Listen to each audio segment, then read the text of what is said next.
All right, bro, man. The direct just ended, and I'm gonna just hop straight into it, man. There was a lot shown at the direct, but I'm gonna condense it down to everything that everybody want to see, man. So off the rip, Mario Kart World. This is a title that one we have had Mario Kart 8 for over a decade, or about a decade now, man. Mario Kart 8's fun. It's giving us a lot of memories, new courses, characters, all that good stuff, man. And new Mario Kart World, they're saying you can drive all over the place from one corner of the world to the next on land, air, sea, whatever. You can drive all over the terrain. They saying you can drive anywhere. Off the rip, this director's had a lot of things that I liked and some things I didn't like. Off the rip, one of the things that I didn't like is that Mario Kart World, the MSRP is going to be $80. Let me repeat that. Mario Kart.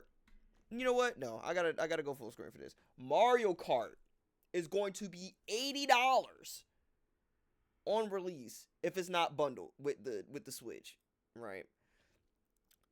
If Mario Kart is gonna be $80, how much do you think GTA 6 is gonna be when it releases? If Nintendo is willing to put this kind of price tag on Mario Kart, imagine how expensive GTA 6 is gonna be. We are living in a time where video games are becoming a little bit less accessible than what they used to be. And I understand it's the climate of the world and stuff like that. But $80, brother? And you have to think about it. If Mario Kart World, if this is going to be the next Mario Kart title that we have for the next decade, right?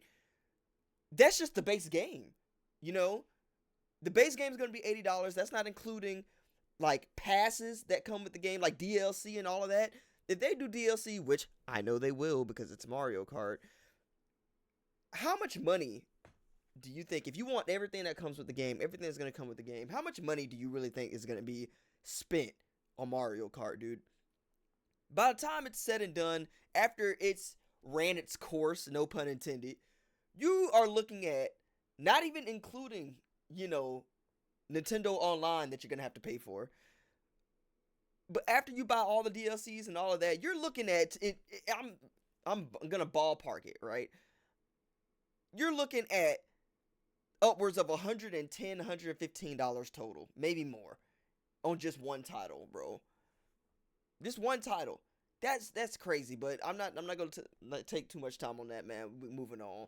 Next, we got Donkey Kong Bonanza, which I'm excited for because this is the first Donkey Kong like Donkey Kong game that we've gotten in like a decade, bro. That wasn't a remake, remaster, or something like that. So I'm really excited about it, man. And it looks really good. It looks just like Super Mario 3D World when it first came out, if not like better to me. I love Donkey Kong. Donkey Kong is dope. The redesign for Donkey Kong looks amazing. I really like it. I have no complaints about it at all. Visually looks stunning. The gameplay itself that they showed was amazing. And of course, I'm not going to show any of the gameplay or trailers or nothing like that because I don't need Nintendo knocking at my door, right? I don't want to disappear off the map. Just just saying. But it looks good. It's dropping on July 17th. I'm excited for it, me personally. But this was the big deal to me. This was like the true big dog of the direct today. We're getting a new game from Soft called The Dust Bloods, which everybody is saying like this is Bloodborne 2. Anybody who has played Bloodborne knows how good the game is, and people have been asking that Sony release Bloodborne 2 forever. Forever. They haven't released a sequel. They haven't released a PC port. Nothing, right? People have been asking for this game. And Sony has consistently been like, nah, no, we're not going to do that. Nah, whatever. So, what did FromSoft decide to do? They decided to make a PvP VE co-op game releasing exclusively, again, exclusively for the Switch. And this game, I'm not gonna lie to you, this looks amazing. These, like, the screen caps, the trailer, everything about this game looks phenomenal. I'm not gonna lie. Like, as much as I was harping on, Mario Kart 2 for being $80, this I don't want to give like companies like the ammo to like justify dropping a game for $80, but I'm not gonna lie, people have been asking for this for a very long time, dude. And I know there's gonna be a lot of people, if it is $80, they're gonna spend the money for it. Now, just to backtrack a little bit to Donkey Kong, I don't know where the screen cap went. I thought I saved it. But if I'm not mistaken, this is going to be $70, which we've seen plenty of $70 games over the years. Like, that's nothing new. But I think that's just because it's going to be like a single player title. As compared to Mario Kart, where it's going to be like a multiplayer title. I feel like Nintendo is going to be setting this precedent where, like, if the game's going to have like DLCs and like multiplayer and stuff like that, they're probably going to be like an $80 price point. But I don't know, that's neither here nor there. But the Dust Bloods looks absolutely amazing. This was like, if I had a top pick for the Direct, this was definitely number one. But number two, for a lot of people, not me, but for a lot of people, is going to be Hollow Knight Silksong. Like, people have been waiting for Hollow Knight Silksong for a long time. A lot of people didn't think it was really going to be real. They thought it was going to be fake. This is going to be a hitter. This is going to be, it's not a sleeper game by any stretch, but if I had to gauge the hype between all of the games that were released, Mario Kart was up there for sure, but I would definitely consider this to be like, if Dust Bloods is 1A, this is definitely 1B in terms of how excited a lot of people are. But for me, next to the Dust Bloods reveal, what I'm personally most excited for is the GameCube classics coming to the Switch 2, and not just the controller. So not only are they releasing a controller for the new Switch that's going to be, I'm assuming it's going to be a wireless Nintendo GameCube controller, but they are also bringing the Nintendo GameCube library in its entirety with online functionality, which means, if I can find the screen cap, here it is, the classics are going to be coming there. So all of these classics, bro, all of the classics, you got Super Mario Sunshine, honestly, these two right here, Gale of Darkness and Mario Strikers, and also Pokemon Coliseum, those are the three that I'm most excited for, because if you've played the new Super Mario Strikers game that came out a couple years ago on the Switch, it was very lackluster. It paled in comparison to both Mario Strikers and Mario Strikers Charged. And the fact that they're going to have online functionality with them, I'm very excited for these two games. Very excited, especially because growing up, the only time I was able to play a GameCube was if I went to like a cousin's house or a friend's house and they had it, because I grew up a PlayStation 2 and Xbox 360 kid, so I didn't have a GameCube growing up. So to me, this is amazing. Some of these games I will be able to play them in its entirety, and yes, I'm an adult, I could have gone out and gotten a GameCube and stuff like that, but sometimes it's hard to find games, and especially if they're like being resold and stuff like that, and people are like upping out the butt for like the price point. So I feel like in terms of a price standpoint, getting the Switch, having that whole library, and then having the GameCube library is going to be awesome. I'm not going to lie. And Wind Waker is going to be there. I played Wind Waker. I was able, actually, one of the few Zelda games I was able to play in its entirety was Wind Waker. Actually, really, Wind Waker and the Minish Cap were two that I was able to play to completion. I absolutely loved them. They were great.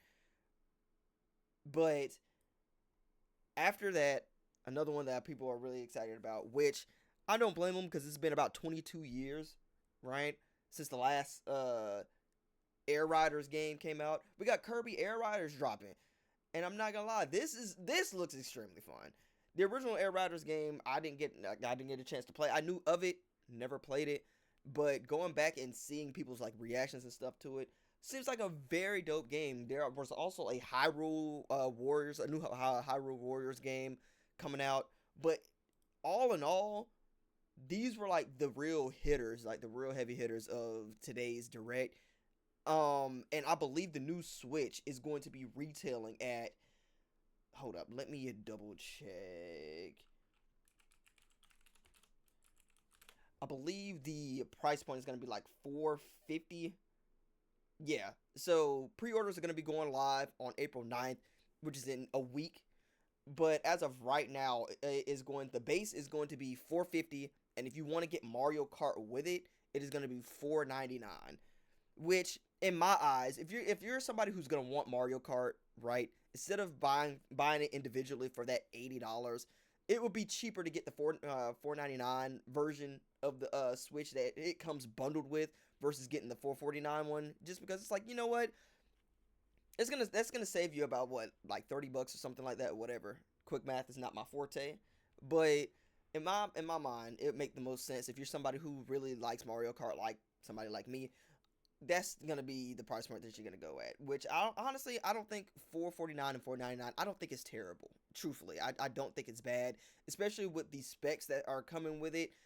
A lot of people are saying, "Oh, this is like having a very mobile PlayStation 4," or like in terms of like how graphically advanced it is. It's gonna be hitting on the lines of like a PlayStation 4. It's gonna be easily accessible and stuff like that. So I think with what's coming with the Switch in terms of hardware, 449 and 499, if we're talking about the bundle, is not terrible. My only problem with the direction that Nintendo is going, like, my only thing is I hope that as a whole, the industry doesn't look at that $80 price point for Mario Kart and set that as the new standard, because you're going to find a lot of people buying fewer and fewer games. Like, I'm not doubting that people are going to buy the games, but $80, like that is the one thing that like really stuck to me throughout the entire direct, was like the games were phenomenal, don't get me wrong,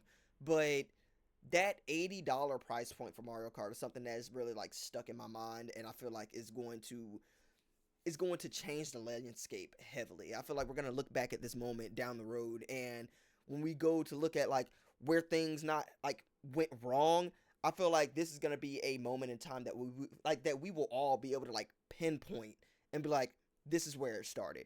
But all in all, I think the Switch was great. I think the games that were announced were phenomenal. The Switch 2, like as a console, looks great. The only thing that I really hope for the console that wasn't with the original Switch is an Ethernet port. So help me. Like, I know that it's a tall ask, and I don't think it's gonna have it. I'm pretty sure it's already been announced that it's not gonna have it. But good golly, Miss Molly, please just put an Ethernet port on there. Let me plug my router straight into my Switch, dude. The one thing that I want Nintendo to consistently get better at is having great online functionality. Because a lot of the games that you play multiplayer games and stuff on, like, if you're taking the big three, if you're looking at PlayStation, Xbox, and the Nintendo is easily at the bottom when it comes to multiplayer like functionality in terms of like using an online service. But that's a whole nother conversation for another day. Y'all let me know in the comments, for those of you who did watch the direct, which was your favorite game that was announced, what you're most excited about, what you're most concerned about. Just let me know down in the comments, man. And remember to like the video, subscribe to your boy, and I will try and post as often as I possibly can. But until next time, I'll talk to y'all later, man. Peace.